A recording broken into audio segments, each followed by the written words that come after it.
вітчизняне міністерство закордонних справ. Українців захопили невідомі у Душанбе ще наприкінці січня.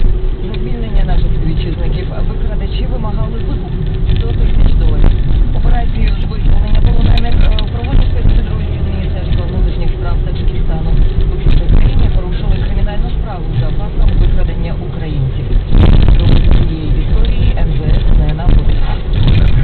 Зробивши ставку на видобуток фінансового, як традиційного, так і фінансового, Україна може стати серйозним енергетичним гравцем у Європі.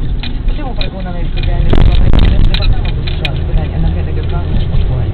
За словами американця, США мають екологічно безпечні технології видобутку сланцевого газу. Цим досвідом Штати готові поділитися